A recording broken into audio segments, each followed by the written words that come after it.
Simak sampai selesai agar tidak sesat.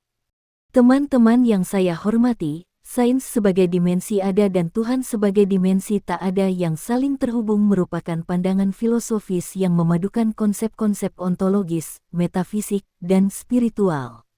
Ini mengarah pada pemahaman yang lebih dalam mengenai hubungan antara alam fisik yang dapat diobservasi oleh sains dan dimensi transenden atau ketuhanan yang melampaui dunia material. 1. Sains sebagai dimensi ada. Dalam pandangan sains, kita berurusan dengan dimensi yang nyata atau dapat diobservasi, yaitu alam fisik yang berisi materi, energi, dan hukum alam. Sains berfokus pada pengamatan, pengukuran, dan pemahaman tentang fenomena dunia yang dapat diukur melalui alat eksperimen. Dimensi ada ini mencakup segala sesuatu yang berada dalam jangkauan indera manusia dan yang dapat dipelajari dan diuji. Dengan kata lain, sains adalah metode untuk memahami dunia yang ada dengan menggunakan prinsip-prinsip kausalitas yang teramati sebab akibat. 2.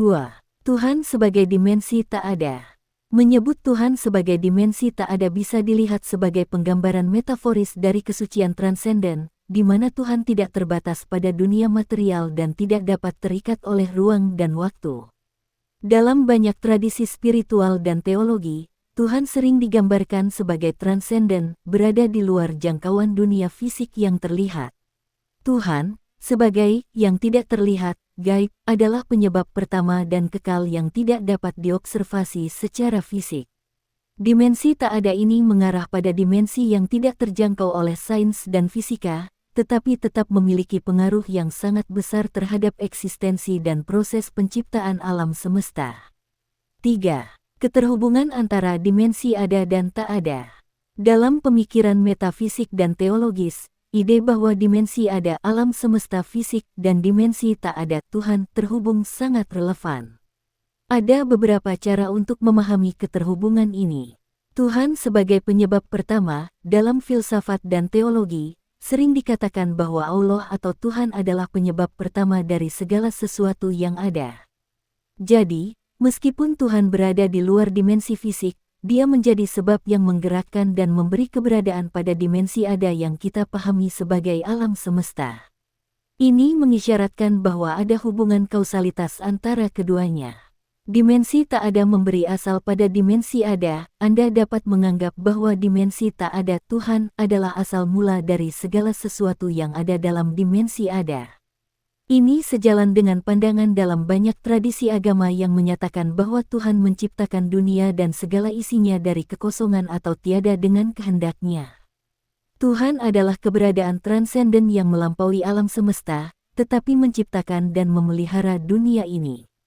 Keterhubungan dalam konsep energi dan kehendak, dalam beberapa pandangan metafisik, energi yang memancar dari Tuhan atau kehendak Tuhan adalah yang menggerakkan dan membentuk alam semesta. Dengan kata lain, meskipun Tuhan berada dalam dimensi tak ada, energi ilahi yang berasal darinya bisa jadi yang menggerakkan atau menjadi dasar dari segala proses fisik yang terjadi dalam dimensi ada. Ini lebih kepada pandangan yang menganggap Tuhan bukan sebagai entitas yang terpisah, tetapi sebagai sumber yang hidup, mengalir melalui semua ciptaan. 4. Pandangan filsafat modern dan spiritualitas. Filsafat kontemporer sering kali membahas hubungan antara alam semesta material dan dimensi transenden. Banyak pemikir, terutama dalam filsafat eksistensial dan spiritualitas, mencoba menjelaskan bagaimana realitas fisik dan metafisik saling berhubungan meskipun berada di dimensi yang berbeda. Teori kuantum dan spiritualitas, beberapa teori dalam fisika kuantum juga sering dipandang oleh sebagian orang sebagai jembatan antara dunia material dan dunia yang lebih spiritual atau transenden. Misalnya, fenomena keterikatan kuantum entanglement kadang dilihat sebagai gambaran bahwa segala sesuatu dalam alam semesta ini saling terhubung, meskipun tidak bisa dijelaskan hanya dengan hukum fisika klasik. Teman-teman, konsep yang memandang sains sebagai dimensi ada dan Tuhan sebagai dimensi tak ada yang saling terhubung menggambarkan suatu hubungan antara dunia fisik dan dimensi spiritual atau metafisik. Dalam banyak pandangan teologis dan filosofis, Tuhan dianggap sebagai penyebab pertama dan sumber dari segala yang ada, meskipun dia sendiri berada di luar batas dimensi fisik yang dapat dipahami oleh sains. Konsep ini memang lebih metafisik dan spiritual daripada ilmiah, dan mencerminkan upaya untuk memahami keberadaan Tuhan yang transenden dan alam semesta fisik yang dapat diamati. Sains berfokus pada apa yang ada dalam dunia fisik, sedangkan spiritualitas dan teologi berfokus pada apa yang ada di luar dunia fisik dan bagaimana keduanya mungkin saling berhubungan dalam cara yang lebih dalam dan misterius.